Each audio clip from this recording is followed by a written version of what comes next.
The courtroom was packed that morning. Sunlight streamed through the tall windows of the county courthouse, casting sharp beams across the polished wooden floor. People sat stiff in their seats, eyes trained on the judge, who had a reputation for being fair but firm. Judge Michael Harrington had seen it all in his 30 years behind the bench: robbery, assault, custody battles, corporate fraud. But nothing could have prepared him for the moment. A small voice shattered the air with six words that made the entire room freeze. "You're my dad, aren't you?" The voice belonged to Jamal, a 12-year-old black boy standing nervously beside his court-appointed guardian. His hands trembled slightly. His shirt was a little too big, and his shoes were clearly hand-me-downs. But his eyes held a kind of quiet defiance mixed with something else: hope. At first, Judge Harrington didn't react. He blinked, looked down at the case folder, then slowly raised his head to meet the boy's gaze. "What did you say, son?" he asked, voice even, measured but suddenly void of authority. "You're my dad," Jamal repeated, this time louder. A collective gasp rippled through the courtroom. The bailiff shifted uncomfortably. A woman in the back whispered, "Oh my God." A reporter dropped her pen. Judge Harrington stared at Jamal like the boy had just torn open a door sealed shut decades ago. He cleared his throat and signaled for a recess. "Clear the courtroom," he said, struggling to keep his voice from cracking. As people filed out in stunned, always silence, Jamal stood his ground. He didn't look away once. 10 minutes later, the room was empty except for Jamal, his guardian, Mrs. Langston, Judge Harrington, and a court clerk who looked like she might faint. The judge took off his glasses and leaned forward. "Why do you think I'm your father?" Jamal pulled a worn photograph from his pocket and walked toward the bench. "This is my mom," he said. "Her name was Vanessa Brooks. She died last year." Harrington took the photo and immediately turned pale. It was her, Vanessa, the woman he'd known during his wild college years, the woman he loved but couldn't commit to, the woman he hadn't seen in over a decade. "She told me before she died," Jamal continued, "that you were my father. She said she didn't want to ruin your life, but I deserved to know someday. So I waited, and now I'm here." The judge's hands trembled as he held the photo. Time collapsed. He was no longer Judge Harrington, respected authority figure. He was just a man, flawed, scared, and drowning in regret. "Why didn't she ever tell me?" he whispered. "She said you were starting your career, and she didn't want to be a burden," Jamal replied. "But I don't care about any of that. I just wanted to know if it's true." Mrs. Langston spoke for the first time. "Your Honor, I only found out yesterday. The boy has been in foster care since his mother died. No one knew his father. When he gave me the photo and told me the story, I checked the records. And, well, the timeline matches. Your name is on his birth certificate. Vanessa must have put it there in secret." The judge's face fell into his hands. Silence reigned for a long moment. Finally, he looked up at Jamal. "Son, I don't know what to say."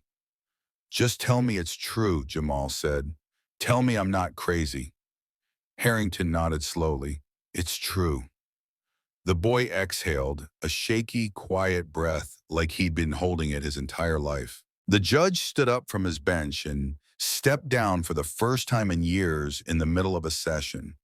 He walked toward Jamal slowly, like he was approaching a dream he'd never thought would manifest. For a moment he hesitated. Then he knelt in front of the boy. "I'm sorry," he said, voice cracking. "I should have been there. I didn't know, but I should have tried harder to find out. I failed your mother, and I failed you." Jamal's lip trembled. "Does that mean I can stay with you now?" The question pierced Harrington's heart. Years spent judging others now turned inward. Could he be a father after all this time? Was he even capable of it? But when he looked into Jamal's eyes, his eyes really, he knew there was no other answer. Yes, he said, if you'll have me, yes. Tears rolled down Jamal's cheeks, and for the first time in years, so did the judges. Mrs. Langston wiped her own eyes. The court clerk quickly scribbled a note, probably for her memoir someday. This wasn't just a case, this was history being rewritten. Outside the courtroom, news had already spread.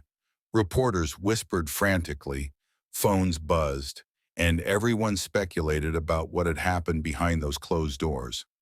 When Judge Harrington and Jamal stepped out together, the room fell into hushed awe. Harrington didn't give a statement. He simply placed a protective hand on his son's shoulder and walked out the front door of the courthouse, a different man than the one who had walked in. Over the next few weeks, the story exploded. Headlines read, Judge discovers son in courtroom shocker. Justice meets family. And from gavel to guardian, a judge's unexpected reunion. Harrington took a temporary leave of absence from the bench, not because he had to, but because he wanted to learn how to be a father.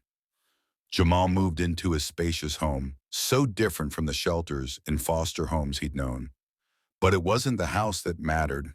It was the dinners at the same table, the weekend trips to bookstores, the nightly chess matches where Jamal slowly began beating his father, and the quiet conversations that built a bond too deep to measure. Still, not everything was perfect. There were rough days, days when Jamal shut down, overwhelmed by all the change, days when Harrington questioned whether he was doing enough. But they faced those days together. Therapy sessions helped, so did time and love.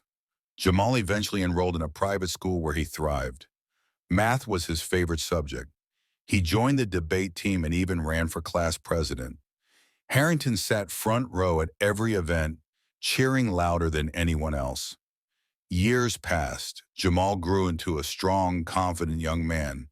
He applied to law school with one essay that began, "The first time I met my father, he was wearing a black robe and holding a gavel. But beneath it all, he was just a man who needed a second chance and gave me mine." That essay won him a full scholarship. Judge Harrington sat in the front row during Jamal's law school graduation, his chest tight with pride. When Jamal walked across the stage and shook hands with the dean, the crowd clapped politely, but Harrington stood, clapping louder than anyone, tears silently sliding down his cheeks. Jamal looked at him, their eyes locking in a brief moment that needed no words. They had come full circle. After the ceremony, reporters once again approached, this time welcomed. Jamal was now a symbol of resilience, of second chances, and of the unlikely beauty found in truth. When asked what he planned to do next, he answered without hesitation, "I'm going to fight for kids like me, the ones nobody listens to, the ones still waiting to be seen." True to his word, Jamal took on juvenile defense cases, especially for children lost in the system. He refused to let them be forgotten. Judge Harrington, having returned to the bench, used his position to advocate for reforms, transparency, and access. They worked in parallel, father and son, on different sides of the same battle. Occasionally their paths crossed in court, Jamal as the fierce young lawyer, Harrington the seasoned judge. Neither offered favoritism, but both knew the gravity of those moments. In private, they would talk long into the night about strategy, justice, and how strange and beautiful life could be. Years later, Jamal published a memoir titled The Gavel and the Boy. In it, he wrote, "I once stared at a judge and told him he was my father. I thought I'd just caused the end of something, but it was the beginning, the moment when justice finally turned around and looked me in the eye."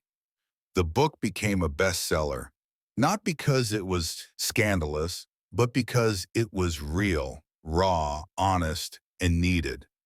Jamal was invited to speak at conferences, schools, and eventually the White House. One day, as he stood at a podium addressing a room full of lawmakers, he said, "There are thousands of kids who look like me, sound like me, and feel invisible. I was one of them, and I still might be if the man in the black robe hadn't listened." In the back of the room, Judge Harrington sat silently, his proud heart full. The little boy who once stood before his bench had grown into the man who now stood before the nation. But more importantly, he was his son. And no verdict, ruling, or statute could ever compare to the judgment Harrington made that day in court. To be the father he never thought he'd get the chance to be. The story of the bone and the judge was told in classrooms, law schools, and family dinners. It became more than a viral headline. It became a legacy, a reminder that behind every case file is a human life. And sometimes, behind the cold walls of justice, beats the warm heart of family.